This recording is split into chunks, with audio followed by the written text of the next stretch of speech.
Olá, amigos do Milk News TV, estamos aqui de volta uma vez mais, sempre contando com a sua audiência, com a sua paciência, com o seu apoio. Bem, no programa passado eu disse que nós voltaríamos no programa de hoje a falar sobre o caso do goleiro Bruno, ou hoje mais especificamente sobre o advogado Hércio Quaresma, que é o patrono da causa do goleiro Bruno. Muito bem. É extremamente chocante tocar nesse assunto. O advogado aparece, ele agora. O assunto virou ele e não mais o goleiro Bruno, que caiu no esquecimento. Todo aquele absurdo com relação ao Bruno, sem as provas, sem nada pericial, apenas prova testemunhal, testemunhas que já se desmentiram, enfim.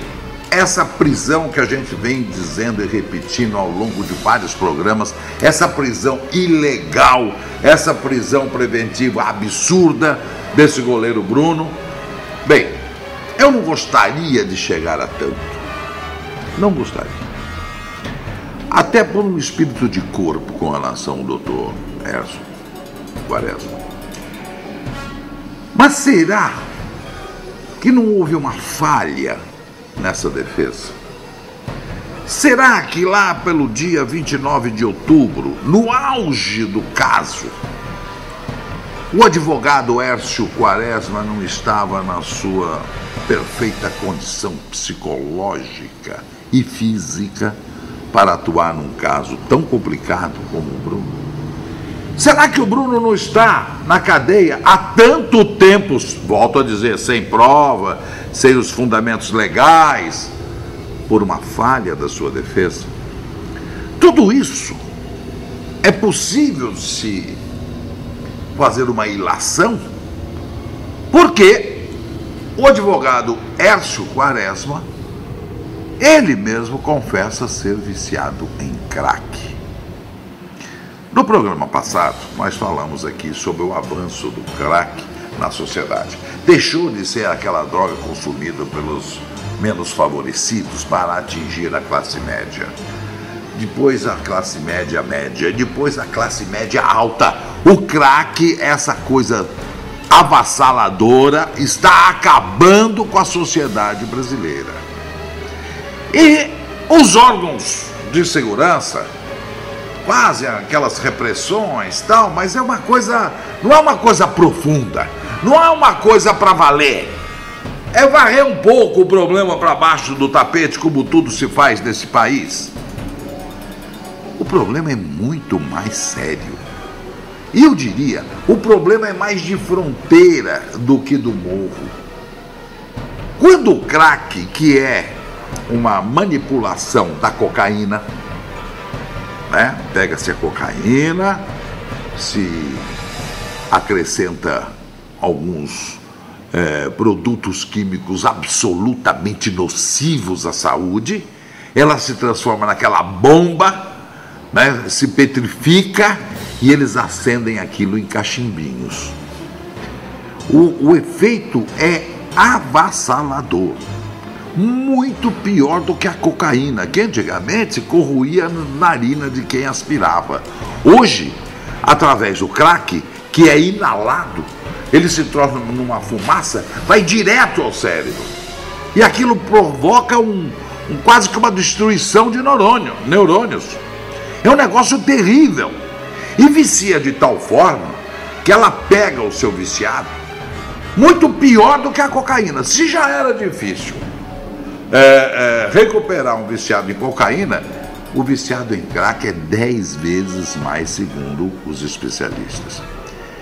E quando eu disse que está chegando à classe alta, um advogado, Hércio Quaresma, que defende o goleiro Bruno, considerado um dos grandes criminalistas de Minas Gerais. Ele não é um advogadinho recém-inaugurado, não.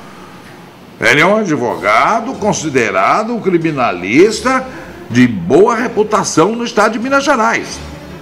E no dia 29 de outubro de 2010, no auge do caso Bruno, ele é flagrado por alguém interessado em destruí-lo, obviamente, em uma boca de tráfico, que era um barzinho, consumindo crack. E foi filmado. E esse filme está correndo por aí. Quando ele soube que tinha sido filmado, ele chamou um jornalista amigo e deu uma entrevista. Mas antes disso, eu gostaria que vocês acompanhassem. Vitor, por favor, solta esse vídeo. Esse vídeo realmente é chocante, vamos chamar assim. Solta aí.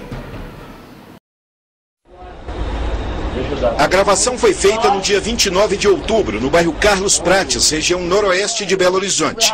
O advogado Écio Quaresma está num canto, nos fundos de um bar. O local aparentemente é uma boca de fumo. O advogado aparece rodeado de outras pessoas. Esta mulher é quem comprou a droga. A mulher também é usuária. Deixa eu dar um aqui, que até agora não veio. Há uma discussão por causa do pagamento da pedra. Não, os 10 reais que ele pegou aqui, ó. Mas o trem de quem? O senhor ou dela? Eu dei na mão dele. Então pronto, acabou. Écio esclarece o pagamento, mas se confunde com o valor. Não, é só reais. É lógico, é dela. Foi? Os 10 reais você me deu por quê? Não, 20 reais.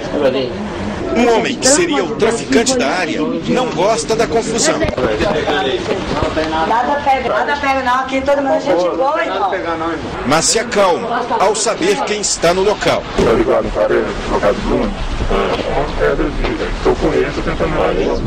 Deixa eu baixo. Antes de ir embora, Écio Quaresma pede para fumar a droga novamente. Você me dá som da pinha. Você me dá som da pinha.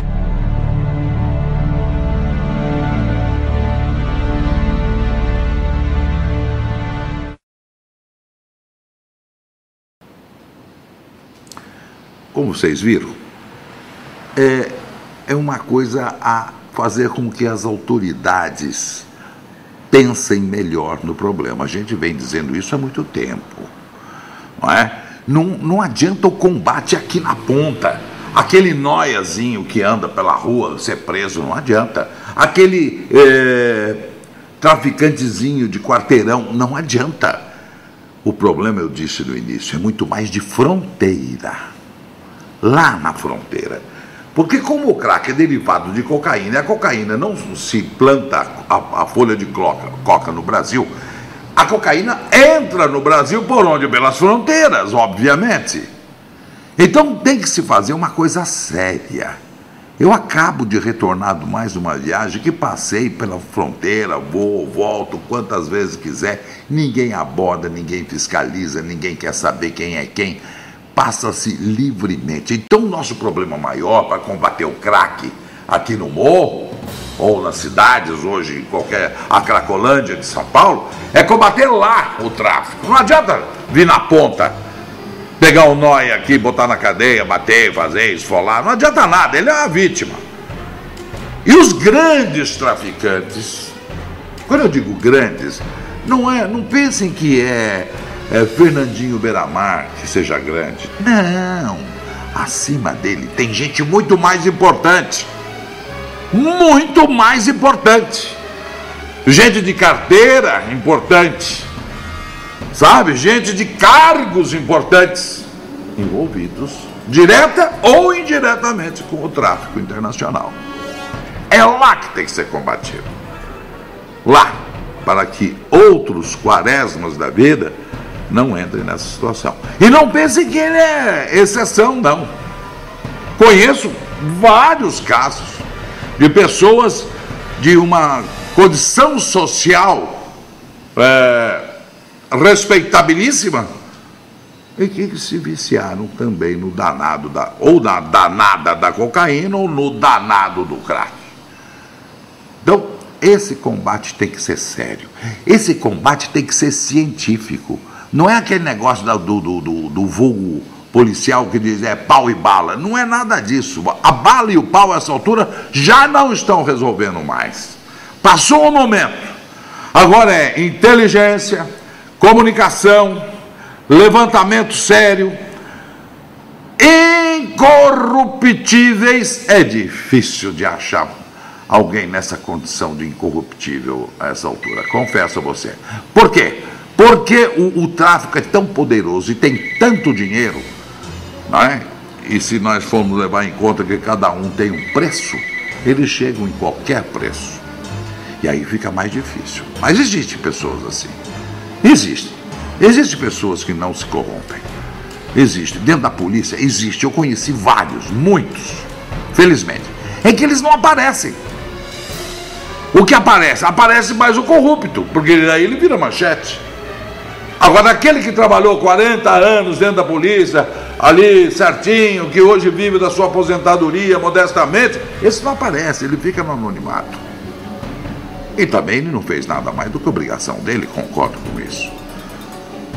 Mas é para que vocês tenham uma avaliação, não é toda a polícia, as polícias que são corruptas. Como todo órgão, existe a sua banda podre. Existe no jornalismo? Claro que existe. Existe na polícia? Claro que existe. Existe na política? Muito mais. Muito mais. E muito desses reflexos se deve também à banda podre da política. Então, esse exemplo do Hércio Quaresma que vocês assistiram, essa situação lamentável desse rapaz, que está lutando, segundo depois dessa filmagem, ele deu uma entrevista, está lutando junto com um psiquiatra até muito famoso, Dr. Laranjeiras, que é um dos melhores do Brasil, está até escrevendo um livro junto com o seu psiquiatra, está tentando desesperadamente se salvar. Mas isso deve servir de exemplo, não para os jovens, não sei se o Milk News é assistido por tantos jovens, mas com certeza para os pais dos jovens. Não me venham depois com eu sou um infeliz porque o meu filho caiu no mundo da droga. Você não é tão inocente, nem tão burro para não perceber os primeiros passos que ele está dando no caminho de qualquer que seja o vício. Seja do álcool, seja da droga, seja... E você, naquele momento, exercendo a sua função de pai, exercendo o seu poder de pai, aí sim você consegue reverter o quadro. Não espere que ele se torne irreversível, porque a dificuldade é muito maior, com resultado muito duvidoso. Mas vamos voltar. Nós vamos voltar sobre esse assunto. O Exército Brasileiro deve ser convocado, porque agora, por lei, é bom que se explique, o Exército não podia agir na fronteira porque ele não tinha poder de polícia. Agora o Congresso Nacional deu ao Exército de Fronteira, o Exército Brasileiro, as Forças Armadas, poder de polícia. Pode prender, pode autuar, pode fazer um inquérito, ele tem esse poder hoje em dia. Agora que eles acordaram para o problema. Nós voltaremos sobre esse assunto. Muito obrigado mais uma vez pela sua atenção, pela sua paciência. Muito obrigado por terem nos acompanhado uma vez mais no nosso Milk News TV. Até a próxima!